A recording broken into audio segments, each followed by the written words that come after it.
She saved him once. Now she thinks he belongs to her. He never asked to be saved. She didn't ask permission to risk everything for him.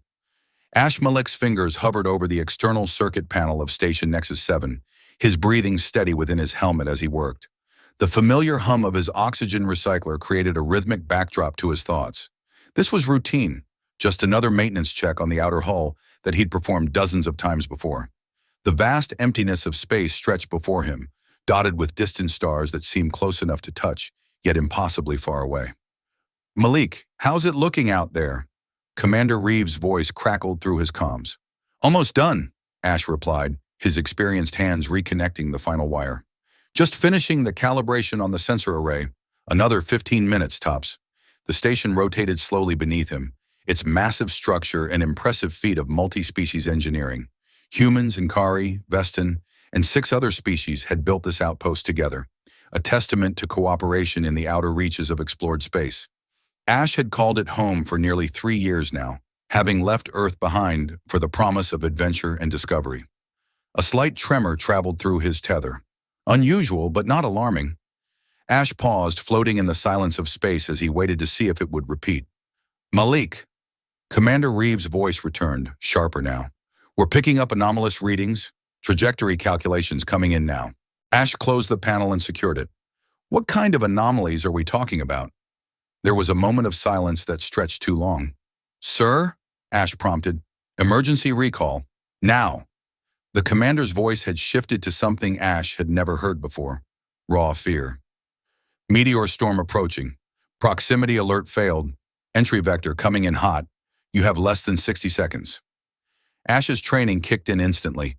He released the panel and turned, firing his maneuvering thrusters toward the airlock. His heart hammered against his ribs as he watched his trajectory path in the helmet display, calculating his time to safety. 50 seconds. He'd never make it. "Commander, I'm too far out," he reported, his voice remarkably calm despite the realization. "Request emergency evacuation pod at my coordinates." "Negative, Malik. No time to deploy. Try to get behind the shield array on Section 4. It's your best chance." 40 seconds. Ash adjusted course, pushing his thrusters to maximum. The shield array was a poor shelter, but it was better than nothing. His mouth went dry as the reality of his situation crystallized in his mind. There were letters he should have sent, words he should have said to his sister back on Earth. Regrets formed a knot in his stomach as he pushed harder toward the minimal protection. 30 seconds. Something caught his peripheral vision. Movement, too controlled to be debris. A figure in space moving with impossible speed. Inkari design, but unlike any EVA suit he'd seen before. Streamlined, built for velocity. It was heading directly toward him. 20 seconds. The figure drew closer. Ash could make out the distinctive markings of an elite Inkari scout on the suit. Their species was known for exceptional abilities in zero-G environments, but he'd never seen one move with such precision and purpose. 10 seconds. "Unknown Inkari approaching my position," Ash reported, his voice betraying his confusion. The figure reached him, gripping his suit firmly.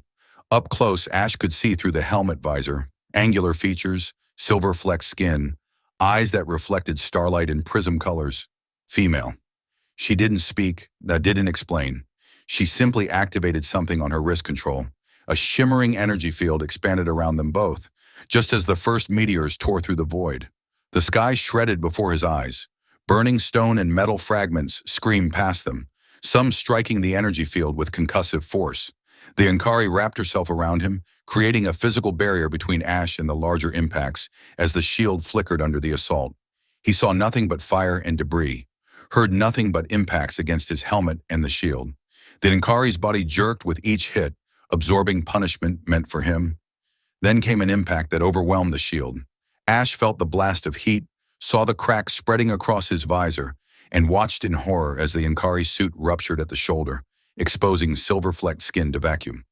She didn't scream, didn't flinch, just maintained her grip on him as she fired her thrusters through the storm, heading toward the station with single-minded determination. Then blackness claimed him.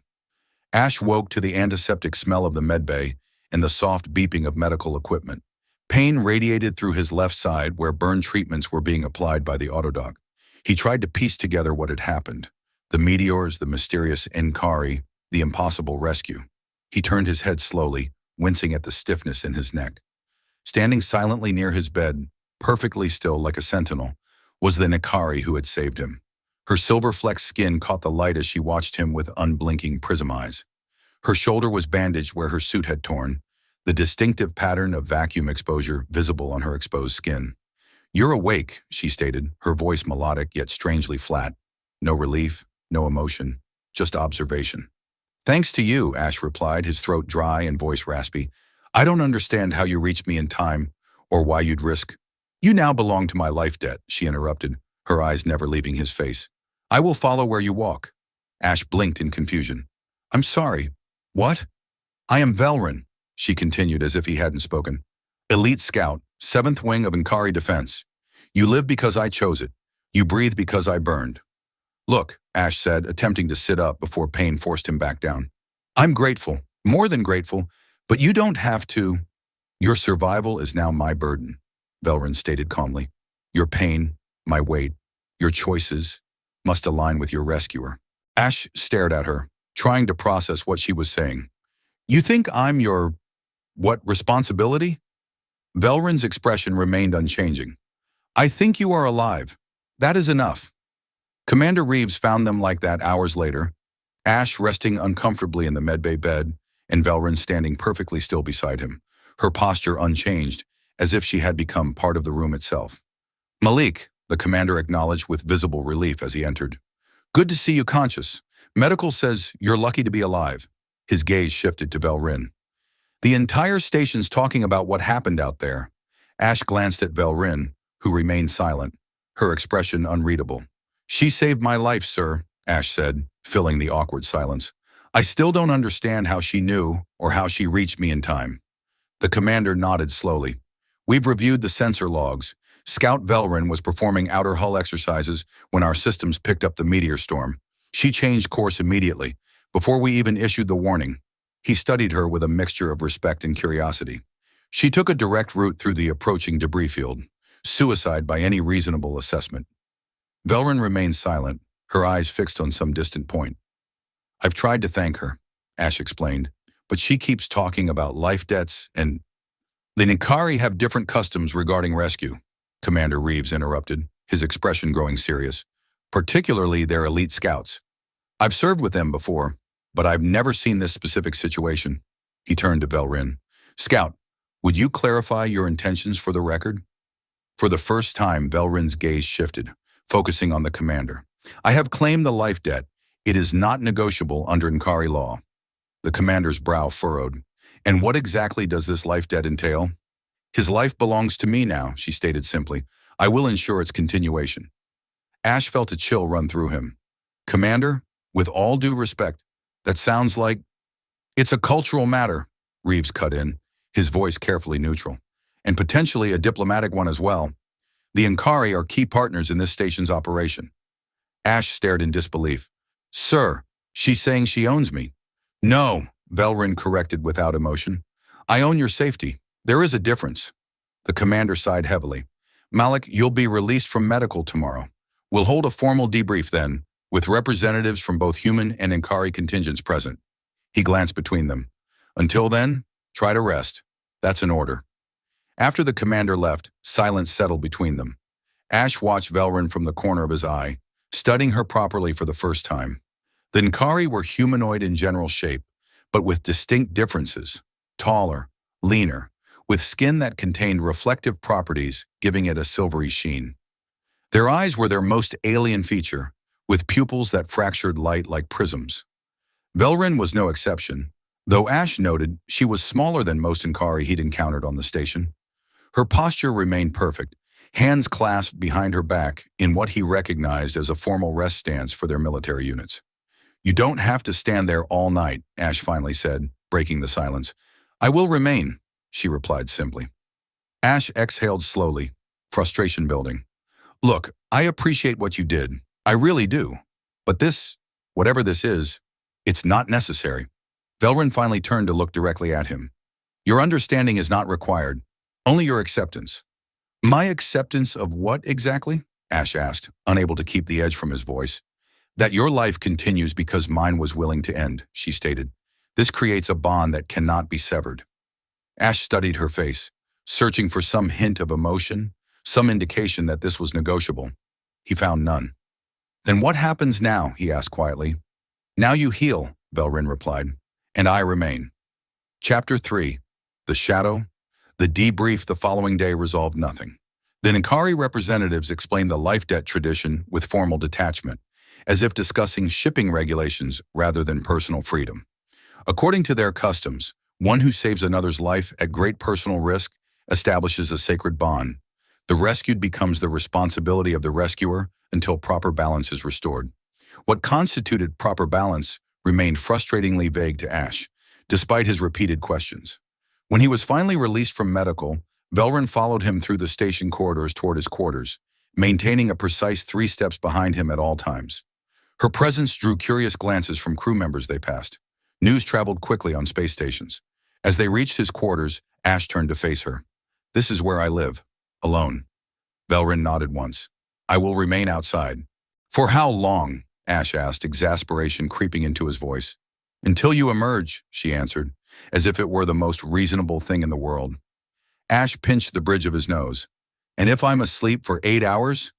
Then I will stand guard for 8 hours. "That's ridiculous," Ash muttered. "Don't you need to sleep?"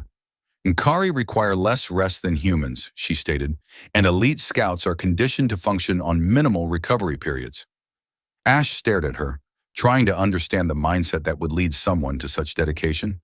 "Why did you save me?" he finally asked. The truth, not some cultural platitude about duty. For the first time, something flickered in Velrin's expression. So brief, Ash almost missed it. A tightening around her eyes, a slight shift in her stance. "I saw the warning," she said after a moment. "I calculated your position. I determined you would not survive. I was closer than the evacuation pods." "That explains how," Ash pressed. "Not why. You didn't know me. We've never spoken before yesterday. You risked your life for a stranger." Velrin's prism eyes fixed on his. "Would you have preferred I let you die?" The question hung between them, unexpectedly heavy. "No," Ash admitted quietly, "but gratitude doesn't mean ownership." "It is not ownership," Velrin corrected. "It is responsibility." Ash shook his head. "I'm responsible for myself." "You failed at that responsibility when the meteors came," she stated bluntly. "Had I not intervened, you would be dust among the stars."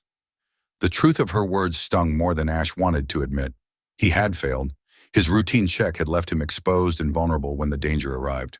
He was alive only because this stranger had valued his life more than her own in that critical moment.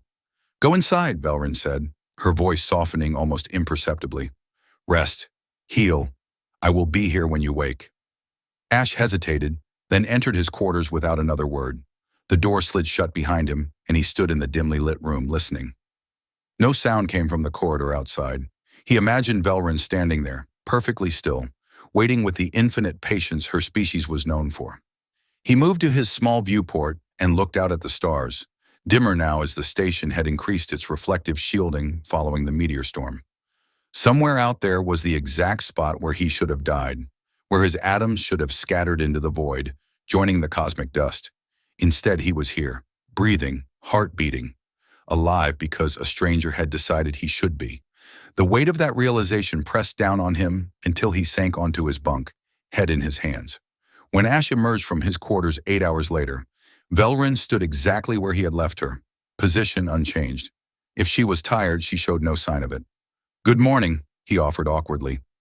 She inclined her head slightly but said nothing. "I have a shift in engineering in 20 minutes, Ash informed her, unsure of the protocol for having an alien shadow. "I need to eat first." "Then we will eat," Velrin stated, falling into step behind him as he headed toward the station's mess hall. The mess hall fell unusually quiet when they entered. Conversations paused mid-sentence as crew members from various species turned to observe them. Ash felt his face grow warm under the scrutiny, but he kept his head high as he collected his food and found a table. Velrin selected nothing for herself, choosing instead to stand behind his chair. "Please sit," Ash said quietly. "You're making everyone uncomfortable." After a brief hesitation, Velrin took the seat across from him. She sat with perfect posture, hands resting on the table, eyes fixed on him. "Aren't you eating?" Ash asked between bites of his synthesized breakfast. "I consumed my daily nutrition before your waking cycle began," she replied.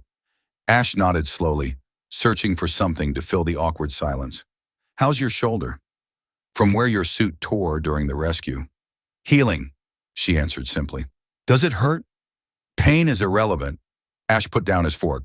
Pain is never irrelevant. You were injured saving me. Velrin's head tilted slightly. You feel guilt? Of course I do, Ash admitted. You got hurt because of me. Incorrect, Velrin stated. I was injured fulfilling my function.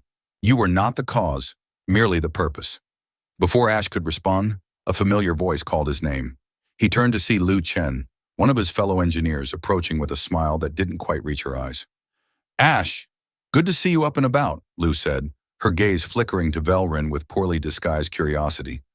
We heard about what happened. Thanks, Ash replied. I'm fine. Just some minor burns.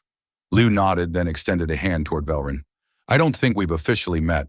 I'm Lu Chen, Propulsion Systems. Velrin stared at the outstretched hand for a moment before responding. I am Velrin, 7th Wing. After an awkward moment, Lu withdrew her hand. Well, I just wanted to welcome you to our engineering section.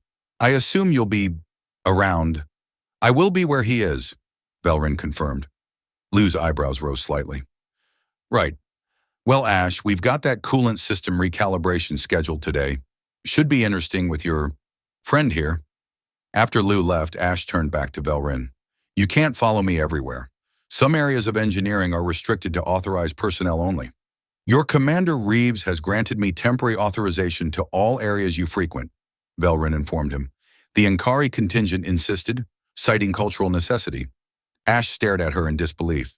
So that's it? You're just going to follow me around indefinitely? What about your duties as a scout? I have been reassigned, she replied. My primary function is now to ensure the continued safety of Ash Malik. The use of his full name sent an uncomfortable shiver down Ash's spine. He pushed away his half-eaten breakfast, appetite gone. Look, he said, leaning forward and lowering his voice. I get that this is important to you culturally, but it can't work long-term. You must see that. Velrin's expression remained unchanged. Time will reveal what works and what does not. For now, we have a coolant system to recalibrate. Days passed, and Velrin remained a constant presence in Ash's life. She followed him to his shifts, stood silently while he worked, accompanied him to meals, and took up her position outside his quarters when he slept. She never complained, never showed fatigue, and rarely spoke unless spoken to. At first, the stares and whispers from other crew members had been almost unbearable for Ash. But as days turned into a week, then 2, people began to accept Velrin's presence as simply another station oddity. Some even started to greet her directly, though her responses remained minimal. During his 3rd week with his shadow, Ash noticed something peculiar. Velrin was changing, subtle adjustments to her behavior that might have gone unnoticed had he not been in such close proximity to her day after day. She had begun to adopt his schedule, eating when he ate rather than at her own preferred times. She positioned herself at workstations in ways that mirrored his natural stance. Her speech patterns had shifted slightly, incorporating occasional human idioms she had heard him use. It was as if she were studying him, learning him, becoming a reflection of his habits. One evening, as they sat in the observation deck after his shift, one of the few places Ash could find any sense of peace with his constant companion, he decided to confront her about it. You're different, he stated, watching her profile as she gazed out at the stars. Velrin turned to him, her prism eyes catching the light. Explain. You're adapting to me, Ash said, changing your behaviors to match mine. Why? For a long moment, Velrin was silent, considering his observation. It is efficient, she finally replied. Harmony reduces friction. Is that part of the life debt too? Becoming like the person you saved? Another pause, longer this time. No, she admitted. It is. My choice. The admission surprised him. It was perhaps the first time she had acknowledged making a personal decision rather than following some predetermined cultural protocol. Why? Ash pressed gently. Velrin's gaze returned to the viewport. Your discomfort was evident. It interfered with your optimal functioning. I determined that adaptation would minimize this interference. So you're changing yourself to make me more comfortable? Ash asked, something uncomfortable settling in his chest. Is that not what humans do? Velrin questioned. Adjust themselves to accommodate others? The question caught Ash off guard. Sometimes, he conceded, but not to the extent you're doing, not changing fundamental aspects of who they are. What aspects have I changed that you consider fundamental? Ash hesitated, realizing he knew very little about who Velrin was before she had become his shadow. I don't know, he admitted. I don't know you. Velrin turned to face him fully. Then perhaps that is the problem. Ash waited for her to elaborate, but she remained silent, her expression unreadable as always. After a few minutes, he tried a different approach. Tell me about yourself, he suggested. Not your function or your wing designation. You. Who were you before you saved me? Velrin seemed to consider the question carefully. I was born in the orbital colonies of Narshev, she began slowly, as if unaccustomed to speaking about herself. 6th generation spaceborn. I entered scout training at standard age. She paused and Ash nodded encouragingly. I excel at zero-G navigation and have commendations for stellar cartography, she continued. I prefer silence to noise. I find peace in the void between stars. She hesitated. I have been told I am unusual among my kind. Unusual how? Ash asked, genuinely curious. I ask questions that have no tactical relevance, she replied. I observe beyond mission parameters.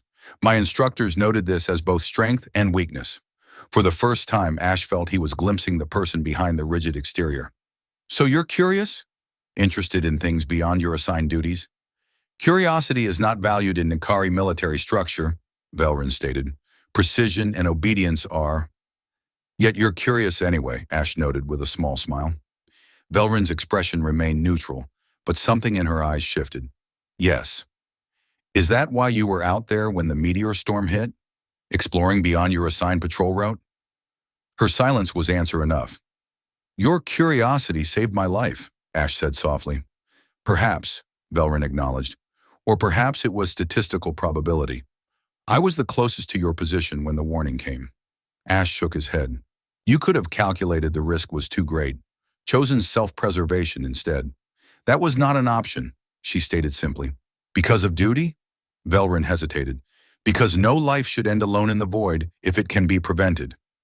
The sentiment struck Ash as surprisingly poetic, coming from someone so seemingly detached. He studied her profile as she returned her gaze to the stars, wondering what other depths lay hidden beneath her carefully controlled exterior. Thank you, he said quietly, for telling me about yourself. Velrin nodded once. It is information you should have about one who guards your life. Is that all this is to you? Ash asked. A guard duty? The question hung between them, unanswered, as they watched the stars in silence. Life on a space station was inherently isolating. Limited space, recycled air, the same faces day after day. But Ash had never felt truly alone until he gained a constant companion. As his 3rd month with Velrin approached, he noticed how others had begun to avoid him. Conversations stopped when he entered rooms. Invitations to off-duty gatherings dwindled, then ceased entirely. Even Liu, who had initially made efforts to include both him and Velrin, had gradually pulled away. The isolation grew more pronounced when Ash was assigned to lead a critical repair team, following a power fluctuation in the station's port sector. As he outlined the repair strategy to his team, he became acutely aware of how they addressed their questions to each other rather than to him directly, their eyes carefully avoiding Velrin, who stood silently behind him. After the briefing, Liu pulled him aside. Ash, this isn't working, she said quietly, glancing at Velrin, who had stepped back to give them nominal privacy while remaining within sight. The repair plan is solid, Ash defended. The bypass should hold until... Not the plan, Liu interrupted. This. She gestured between Ash and Velrin. The team's uncomfortable. No one wants to speak freely with her always listening, always watching. Ash frowned. She's not a spy, Liu. She's just culturally obligated to be here. Maybe, Liu conceded, but can you honestly say you know her motivations? The Inkari aren't exactly known for transparency. She saved my life, Ash reminded her sharply. Liu sighed. I know, and we're all grateful you survived. But this arrangement, it's affecting crew dynamics. People feel like they can't be themselves around you anymore because they don't know what gets reported back to the Inkari contingent. She doesn't report on me, Ash insisted, though a seed of doubt crept into his mind. Did she? They had never discussed what, if anything, she shared with her superiors. Just think about it, Liu said, squeezing his arm gently before rejoining the team. That night, Ash lay awake in his quarters. Lou's words echoing in his mind. He had grown so accustomed to Velryn's presence that he had stopped questioning it.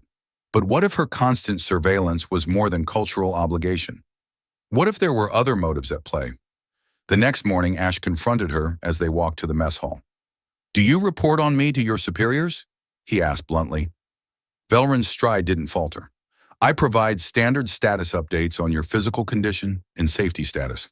What about my conversations? My work? The people I interact with?" This time Velryn did pause, turning to face him in the corridor. "Why do you ask this now?" "Because I need to know," Ash insisted. "The crew thinks you're spying on me, on all of us." "Their perception is incorrect," Velryn stated. "My function is protection, not surveillance." "Then why are people avoiding me?" Ash demanded, frustration building. "Why do conversations stop when we enter a room? Why am I suddenly isolated from everyone I worked with for 3 years?" Velryn studied him, her expression unreadable as always. "Perhaps they fear what they do not understand. Or perhaps they understand something I don't," Ash countered. Velryn's voice softened slightly. "You believe I have ulterior motives beyond the life debt?" It wasn't a question, but Ash answered anyway. "I don't know what to believe anymore. I'm grateful you saved me. But this, following me everywhere, watching everything I do, it's changing my life in ways I never asked for." "Would you prefer death to change?" Velryn asked quietly. The question struck Ash like a physical blow. "That's not fair." "It is a valid question," Velryn insisted. "Your life was going to change regardless, either ended by the meteors or continued with the consequences of survival." Ash ran a hand through his hair in frustration. "I just want my life back. My friends, my privacy." "That life ended when the warning came too late," Velryn stated. "We cannot return to what was before." The simple truth of her words left Ash speechless. She was right. There was no going back. The meteor storm had changed everything, not just by nearly killing him, but by bringing Velryn into his life. "Then what do we do now?" he asked finally. Velryn considered this. "We adapt. Both of us." "How?" "I will maintain greater physical distance when appropriate," she offered, "and I will not observe private conversations unless necessary for your security." It was a small concession, but Ash recognized it as significant coming from her. "Thank you," Velryn inclined her head slightly. "And you?" Ash frowned. "What about me? How will you adapt?" The question caught him off guard. He hadn't considered that adaptation should be mutual. "I don't know," he admitted honestly. "Consider it," Velryn suggested, before resuming her walk toward the mess hall. As they entered, Ash noticed Lou and several other engineers at a table across the room. Lou caught his eye briefly before looking away, returning to her conversation. The deliberate avoidance stung more than he wanted to admit. Velryn must have noticed his reaction. Without a word, she collected food for both of them and led the way to an empty table in the corner, positioning herself so that her back was to the room, giving Ash a clear view of the other diners. It was a small gesture, but meaningful. She was giving him space while still fulfilling her obligation to remain close. As they ate in silence, Ash watched the easy camaraderie of his former friends across the room. Their laughter and animated conversation highlighted what he had lost, what his survival had cost him. "They will adjust eventually," Velryn said quietly, following his gaze. "Humans are adaptable." "So I've been told," Ash replied with a wry smile, "though we're not as quick to adapt as you seem to be." Velryn tilted her head slightly. Inkari evolution occurred in harsh environments where adaptation meant survival. It is embedded in our biology. "Is that why you risked yourself for me?" Ash asked. "Biological imperative?" "No," Velryn answered simply. "That was choice." The distinction hung between them as they finished their meal in contemplative silence. 5 months into their unusual arrangement, Ash received notification of a required trip to Outpost Helios, a research station 3 days' journey from Nexus 7. An engineering consultant was needed to assess their power grid upgrades, and Ash's expertise made him the logical choice. Commander Reeves called him to his office to discuss the assignment. "This is a straightforward consultation," the commander explained, scrolling through the details on his tablet. 3 days of travel each way, 5 days on site. You'll depart tomorrow on the supply shuttle." Ash nodded, then hesitated. "Sir, what about Velryn?" The commander's expression tightened. "That's partly why I wanted to speak with you privately. This might be an opportunity for some distance from your situation." "Meaning?" "Meaning Outpost Helios is a human research facility," Reeves explained. "No Inkari presence. They haven't specifically prohibited Velrin from accompanying you, but they haven't approved it either. I could use this bureaucratic gray area to require her to remain on Nexus 7. Ash considered this carefully. 11 days without his shadow. 11 days of normal interaction with others. 11 days of privacy. Have you discussed this with the Inkari contingent? Ash asked. Reeves shook his head. Not yet. I wanted your input first. Ash thought about how Velrin would react to being left behind. In the months they had spent together, he had come to recognize subtle shifts in her expression and posture that others missed. The almost imperceptible tightening around her eyes when she was concerned. The slight change in her stance when she was processing new information. He imagined telling her she couldn't accompany him. Would she see it as rejection? As him trying to escape the life debt? Or worse, would she see it as him rejecting her sacrifice? She comes with me, Ash decided, surprising himself almost as much as the commander. Reeves's eyebrows rose. Are you certain? This could be your chance to... I'm sure, Ash interrupted. If there's bureaucratic pushback, tell them she's my assistant. Tell them whatever you need to, but she comes. The commander studied him for a long moment.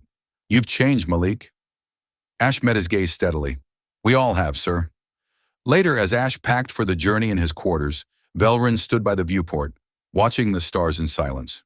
He had informed her of the assignment immediately after leaving the commander's office, explaining the logistics of the journey and what would be expected of him at Outpost Helios. The commander offered to make you stay behind, Ash said, carefully folding a uniform into his bag. Velrin turned from the viewport. Yet I am preparing to accompany you. Yes.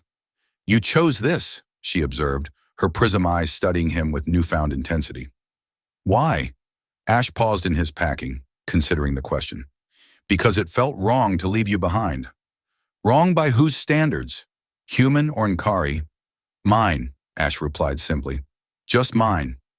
Velrin moved closer, her head tilted slightly in that way he had come to recognize as genuine curiosity. You have grown accustomed to my presence. I've grown accustomed to a lot of things, Ash admitted. The recycled air, the artificial gravity, the constant hum of life support systems. He smiled faintly. And yes, you standing 3 steps behind me everywhere I go. Is familiarity the same as acceptance? Velrin asked. The question caught Ash off guard with its philosophical depth. I don't know, he answered honestly. Maybe they're related but not identical, like orbiting bodies, connected but separate. Velrin nodded slowly as if his answer satisfied something within her. We depart tomorrow. We do. And you are certain of your decision? Ash zipped his bag closed with finality. I am. Unless you'd prefer to stay behind? For the briefest moment, something like surprise flickered across Velrin's features, gone so quickly Ash might have imagined it. My preference is irrelevant, she stated. The life debt requires... I'm not asking about the life debt, Ash interrupted gently. I'm asking about you, Velrin. Not the scout, not the life debt holder. Just you. Silence stretched between them, heavy with unspoken implications. I would prefer to accompany you, she finally admitted, the words coming carefully as if unused to expressing personal desire. Ash nodded, a strange satisfaction settling in his chest. Then it's settled. We leave at 0800. As he finished his preparations, he caught Velrin watching him with an expression he couldn't quite decipher. Something had shifted between them. A subtle realignment, like gravity adjusting to a new mass in its field. The supply shuttle was primarily designed for cargo, with only minimal accommodation for passengers. Its single cabin offered 4 narrow bunks, basic sanitation facilities, and a small common area that doubled as a dining space. For a crew, it would have been merely cramped. For 2 passengers, it was almost spacious by station standards. Almost. Ash felt the difference immediately. On Nexus 7, despite Velrin's constant presence, the station's size had provided a sense of space, of not being completely confined with her. The shuttle offered no such buffer.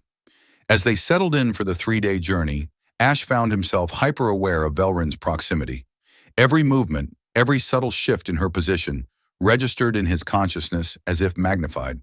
Her silver-flecked skin caught the shuttle's dim lighting differently than it had on the station, creating patterns of light that drew his eye whenever she moved. You are uncomfortable, Velrin observed on their 2nd day, as they shared the small table for a meal of reconstituted protein and synthesized fruit. Ash looked up from his food. What makes you say that? Your respiration has increased by 11% since boarding, she stated matter-of-factly. Your sleep cycles are shortened. You avoid sustained eye contact. Ash couldn't help but smile. Been keeping detailed observations, have you? It is necessary to monitor your physical and psychological well-being, Velrin replied. That is part of your responsibility, Ash finished for her. Yes, I know. You find this amusing? Ash shook his head. Not amusing, just, I don't know. In 5 months, this is the closest we've been to actually being alone together. No crew watching us, no commander checking in, just us. Velrin considered this. Does this change things? I'm not sure, Ash admitted. Maybe. It feels different. Different how? Ash struggled to articulate what he meant. On the station, you were this presence in my life, something imposed by circumstance and cultural obligation. Here it feels more like a choice, like we're just two people on a journey together. But we are not, Velrin stated. The life debt remains. Always back to the life debt, Ash sighed. Velrin tilted her head. It is the foundation of our connection. Is it? Ash challenged. 5 months of spending every day together, and you think we're only connected by some cultural obligation? We know each other better than anyone else on that station knows either of us. Knowledge is not connection, Velrin countered.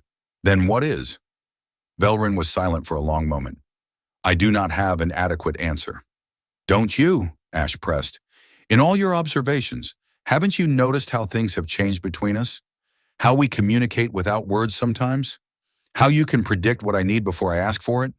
How I can tell when something concerns you, even though your expression barely changes.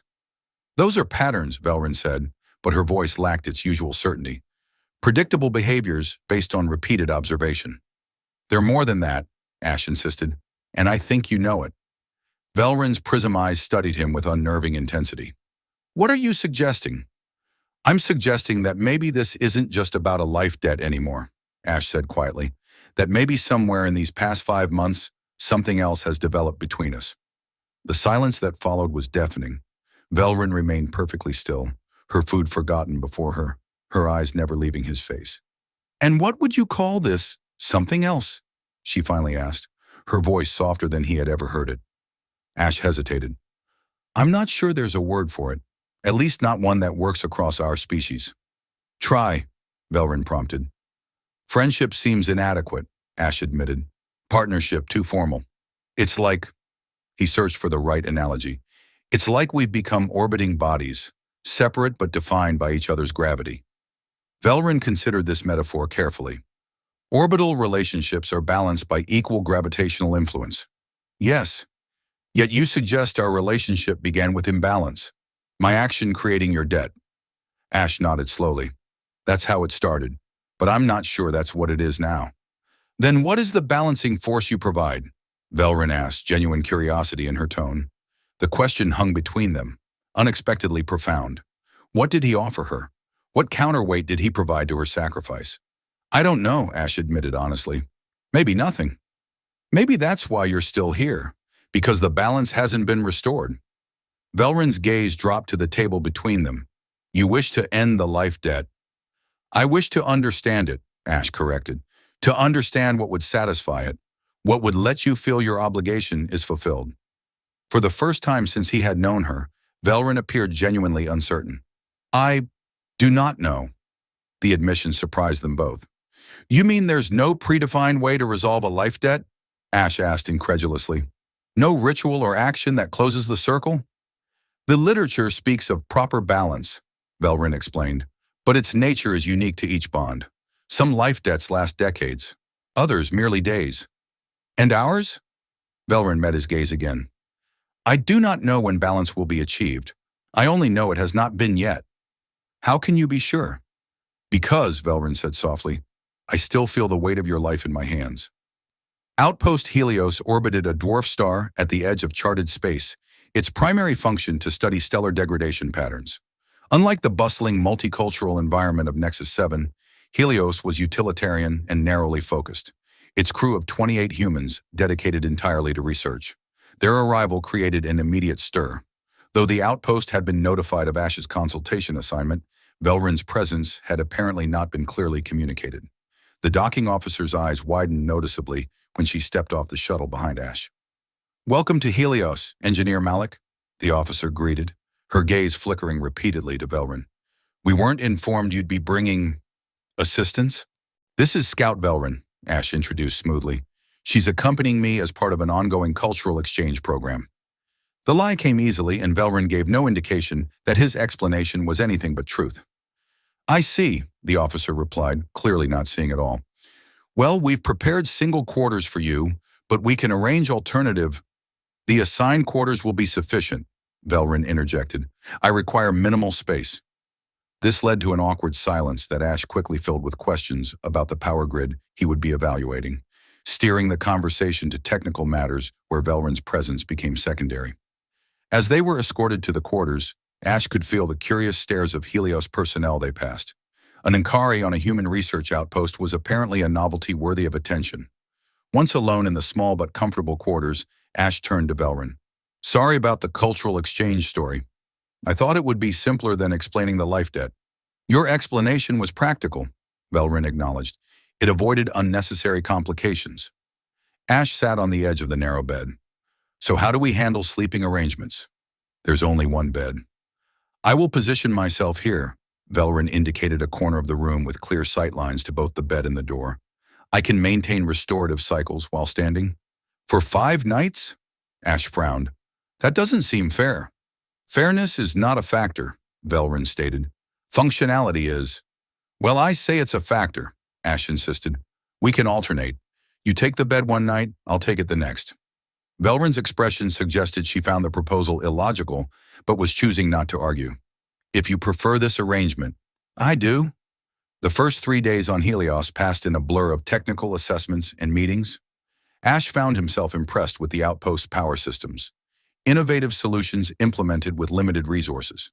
The staff was competent and clearly dedicated to their work, though they remained visibly uncomfortable around Velrin. On the 4th day, as Ash was calibrating sensor arrays in the primary research lab, Dr. Eleanor Winters, the outpost's chief researcher, approached him. "Your work has been exemplary, Engineer Malik," she commented, watching as he adjusted the final settings. "We appreciate your thoroughness." "Just doing my job," Ash replied with a smile. "Your team has built something remarkable here."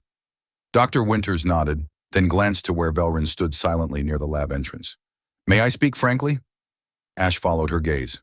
"Of course. Your companion, she never leaves your side. Not for meals, not for rest periods. It's causing some discomfort among my staff." "She's not a threat," Ash assured her. "She's just following cultural protocols. Yes, I understand," Dr. Winters interrupted. "But there's more to it, isn't there? The way she watches you, it's not simply professional obligation." Ash tensed. "What are you suggesting?" "I'm not suggesting anything," the researcher clarified. "I'm observing. I study patterns for a living, Engineer Malik, and what I see between you and Scout Velrin doesn't match any standard interaction protocol I'm familiar with, human or Ankari." Before Ash could respond, an alarm blared throughout the lab. Red emergency lights began flashing as the outpost's AI announced, "Warning, solar flare detected. Radiation shields at 60% capacity. All personnel proceed to designated shelter areas immediately." Dr. Winters' expression shifted to immediate concern. "That's not right. We're not due for another flare cycle for months." Velrin was instantly at Ash's side. "We must relocate to a shielded area," she stated calmly. "The observatory level has the heaviest shielding," Dr. Winters informed them, already moving toward the exit. "This way." They joined the flow of personnel moving efficiently through the corridors toward the designated shelter areas. The outpost's design prioritized functionality. Straight passages and clear signage made evacuation straightforward despite the urgency. As they reached the junction leading to the observatory level, a violent tremor shook the station. Ash stumbled, catching himself against the wall as the lights flickered ominously. "That wasn't solar activity," Dr. Winters said, her voice tight with concern. "Something's wrong with the station's structural integrity."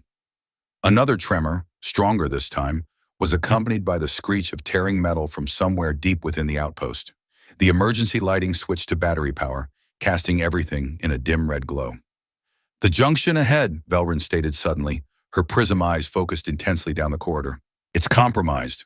As if confirming her assessment, the ceiling at the junction buckled visibly, support struts groaning under pressure they were never designed to withstand.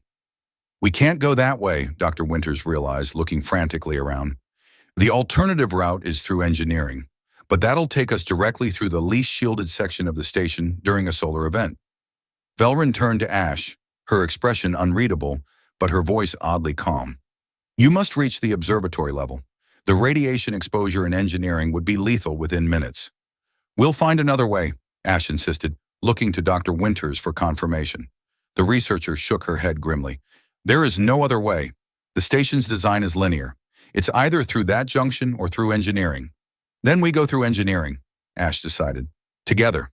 "No," Velrin stated firmly. "You will proceed to the junction. I will ensure your safe passage." Before Ash could protest, Velrin moved toward the buckling junction with purpose, her body tense with concentration. Reaching the center of the weakened section, she planted her feet firmly and raised her arms, bracing herself against the sagging ceiling panels. "What is she doing?" Dr. Winters whispered in disbelief. "Go!" Velrin commanded, her voice strained as she physically supported the failing structure. "Now, while I can hold it." "She can't possibly," Dr. Winters began. "Ninkari evolved in high-gravity environments," Ash explained quickly, watching in astonishment as Velrin's muscles visibly tensed beneath her silver-flecked skin. "Their structural strength is significantly greater than ours." "But the radiation," Dr. Winters protested. "Will affect her less than us," Ash finished, "but not indefinitely." He stepped toward Velrin. "I'm not leaving you." Velrin's prism eyes locked with his, and for the first time he saw raw emotion in them, determination mixed with something deeper, more profound. "Ash Malik," she said, using his full name in a way that felt suddenly intimate rather than formal. "You asked what would satisfy the life debt. Perhaps this is the answer." "No," Ash shook his head vehemently. "Not like this." "It is my choice," Velrin insisted, the ceiling groaning ominously above her. "As saving you was my choice." Dr. Winters grabbed Ash's arm. "We need to move. Now, or her sacrifice will be meaningless." Sacrifice. The word cut through Ash like a blade. This wasn't about cultural obligation or debt anymore. This was Velrin choosing, once again, to put his life before her own. "Go," Velrin repeated, her voice softer now. "Please." In that moment, Ash understood something fundamental about their relationship, something that had been evolving beneath the surface for months. The life debt had never been about obligation. It had been about connection. "Dr. Winters," Ash said, his decision made, "get to the observatory. I'm staying."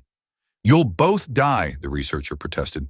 "No, we won't," Ash stated with certainty he didn't entirely feel, "because we're going to find another way. Together." He moved to Velrin's side, positioning himself beside her and adding his strength to hers. Their eyes met, and he saw surprise flicker briefly across her features. "This is unwise," she said quietly, even as the burden seemed to ease slightly with his assistance. "Probably," Ash agreed, "but it's my choice. Just like saving me was yours." Dr. Winters hesitated a moment longer, then nodded grimly. "I'll send help as soon as I reach the observatory. Don't you dare die out here."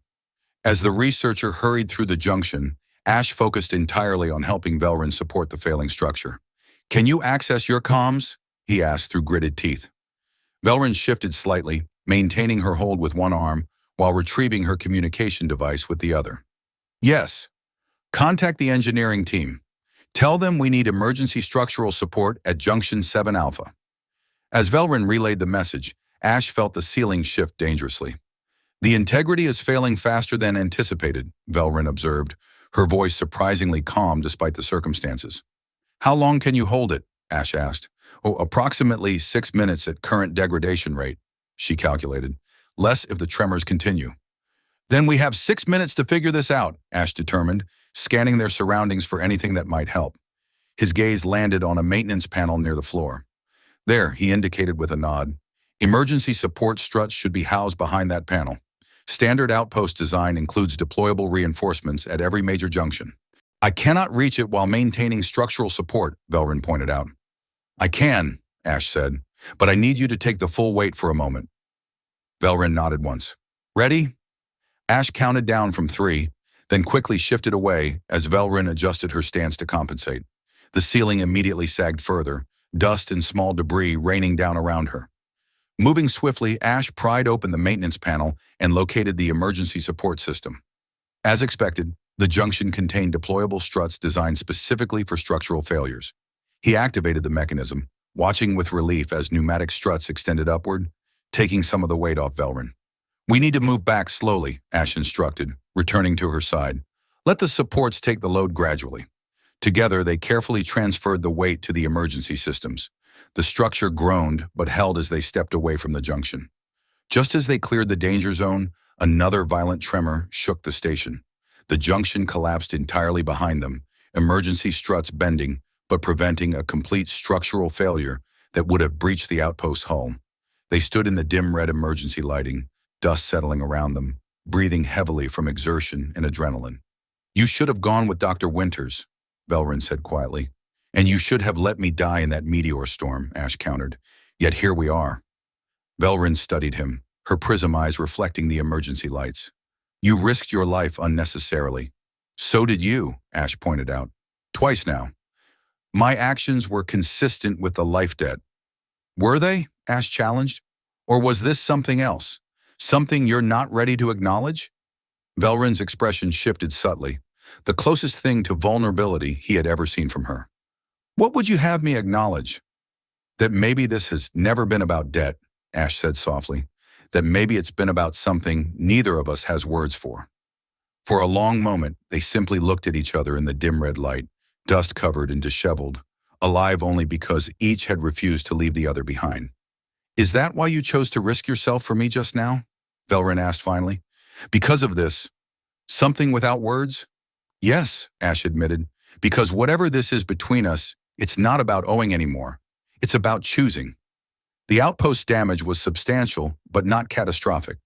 Emergency systems had prevented hull breaches, and the solar flare's radiation had been adequately contained by the shields. Repairs would take weeks, but Helios would survive.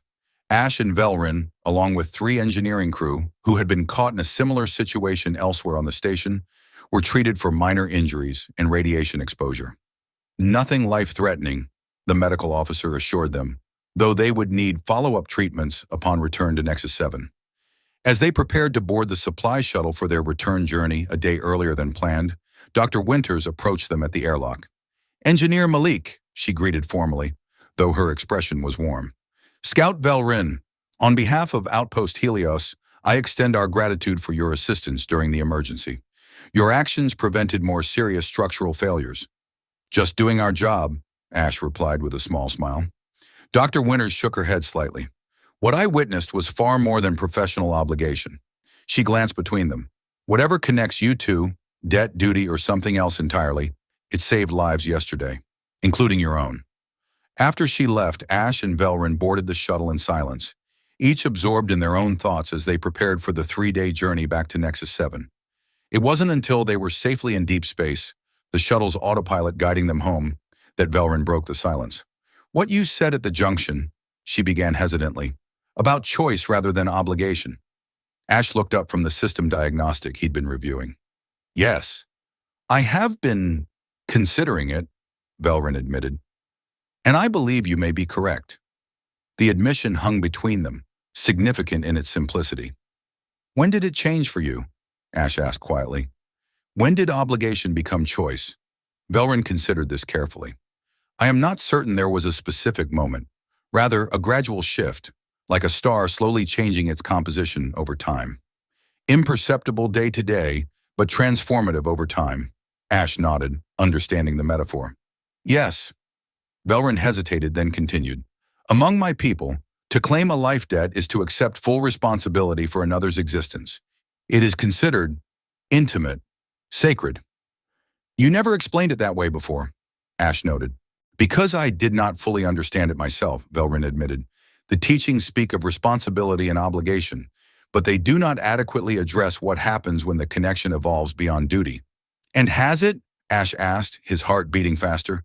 "Evolved beyond duty?" Velrin met his gaze directly. "Yes."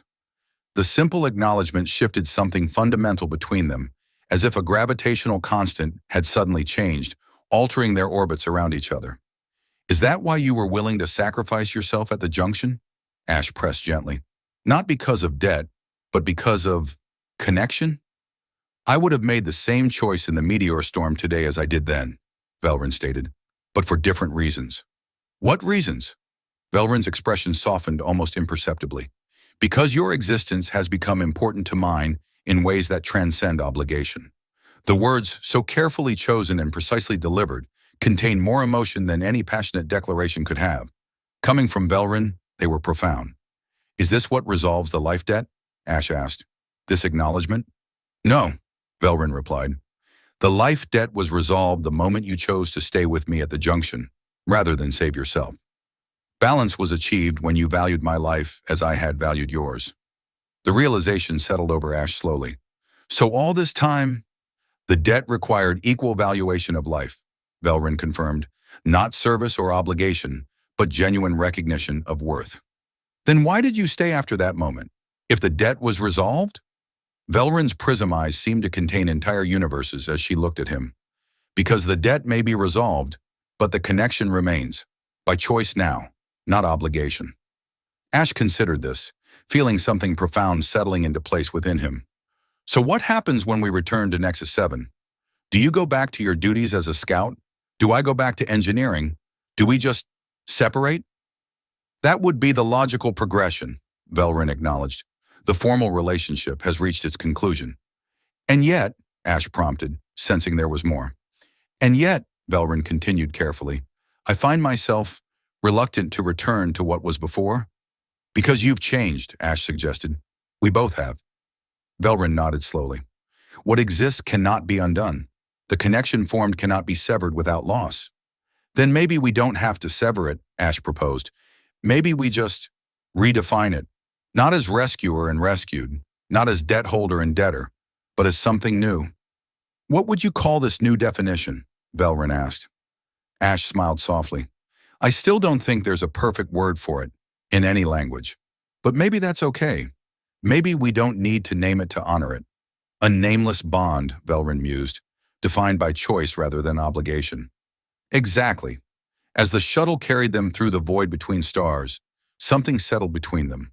A quiet understanding, a mutual recognition of whatever this unnamed thing was that had grown in the space where obligation had once stood. Their return to Nexus 7 created less of a stir than their departure had. Word of the incident at Outpost Helios had preceded them, and the station personnel seemed to view both Ash and Velrin differently now, with curiosity still, but also with a new respect. Commander Reeves met them at the docking bay, his expression grave as he escorted them directly to his office. The Ankari contingent has been informed of the events at Helios, he informed them once the door had closed behind them. They formally requested Scout Velrin's reassignment back to active duty, effective immediately. Ash felt an unexpected tightness in his chest at the news. I see. I've been asked to confirm that the life debt has been satisfied, Reeves continued, looking between them. Has it? Velrin straightened to her full height, assuming the formal posture of her military training. It has, Commander. Balance has been achieved. The commander nodded, making a note on his tablet. Then I'll inform all parties that the cultural obligation has been fulfilled and normal duty assignments can resume. He hesitated, then added, Unless there are any objections? Ash glanced at Velrin, whose expression revealed nothing of her thoughts. They had spoken of redefining their connection, but not of what that might mean practically within the rigid structures of the station. No objections, sir, Ash replied finally. Scout Velrin should return to her duties. Very well, Reeves acknowledged. Malik, you're on recovery leave for the next 3 days. The medical team wants to monitor your radiation exposure from Helios. Scout Velrin, your wing commander requests your presence immediately. After being dismissed, they stood together in the corridor outside the commander's office, an awkward silence stretching between them. So, Ash began, unsure of what to say now that their constant companionship was officially ended. This is it, then. This is a transition, Velrin corrected carefully. Not an ending. Will I see you again? Ash asked, hating how vulnerable the question made him feel. Velrin considered this with typical Ankari precision. The station contains 4,827 personnel within a relatively confined space. Statistical probability suggests our paths will cross frequently. Ash couldn't help but smile. That's not what I meant. I know, Velrin acknowledged, the faintest hint of something like humor in her eyes. I was attempting what humans call lightening the moment. You're getting better at that, Ash noted, his smile widening. I had an adequate teacher, Velrin replied. Then more seriously, to answer your question more directly, yes, you will see me again. By choice, not circumstance. Relief washed through Ash. Good. They stood for a moment longer, neither quite ready to walk away from this final moment of their old dynamic. You should report to your wing commander, Ash finally said, and you should report to medical, Velrin countered. Neither moved. Velrin, Ash began hesitantly. What you said on the shuttle, about our connection, did you mean it? I do not say things I do not mean, she replied simply. Then whatever happens next, whatever this becomes, Ash searched for the right words. I'm glad you saved me that day. As am I, Velrin said softly, though not for the reasons I originally believed.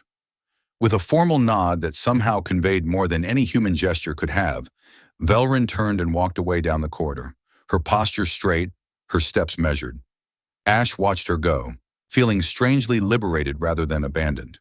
Whatever bond now existed between them was something freely chosen, not imposed by circumstance or culture. He had never asked to be saved. She hadn't asked permission to risk everything for him, but now they were both choosing what came next. 3 days later, as Ash completed his final medical check and prepared to return to duty, his door chime sounded. He opened it to find Velrin standing in the corridor, dressed not in her usual scout uniform, but in civilian Inkari attire. The mess hall is serving synthesized fruit compote today, she stated without preamble. You have previously expressed appreciation for this particular nutrition option. Ash leaned against his doorframe, unable to suppress his smile. Are you inviting me to lunch, Scout Velrin? I am proposing a shared meal between individuals with an established connection, she clarified, though there was something almost like uncertainty in her posture. If that would be acceptable to you. More than acceptable, Ash assured her, stepping into the corridor beside her. After a moment's hesitation, he added, though I think I might miss having you exactly 3 steps behind me. That position was tactical, not preferential, Velrin informed him as they began walking side by side. This arrangement provides superior conversational efficiency. Ash laughed softly. Is that the only reason? Velrin glanced at him, and for the first time since he had known her, she allowed a small but genuine smile to touch her lips. No, she admitted quietly. It is not the only reason. As they walked together through the station corridors, not as rescuer and rescued, not as shadow and subject, but as 2 beings connected by choice rather than circumstance, Ash realized that sometimes the most powerful bonds were those that began in fire and chaos, but transformed, gradually and inevitably, into something neither had words for but both recognized as truth. He never asked to be saved. She didn't ask permission to risk everything for him, but together, they had chosen what came after.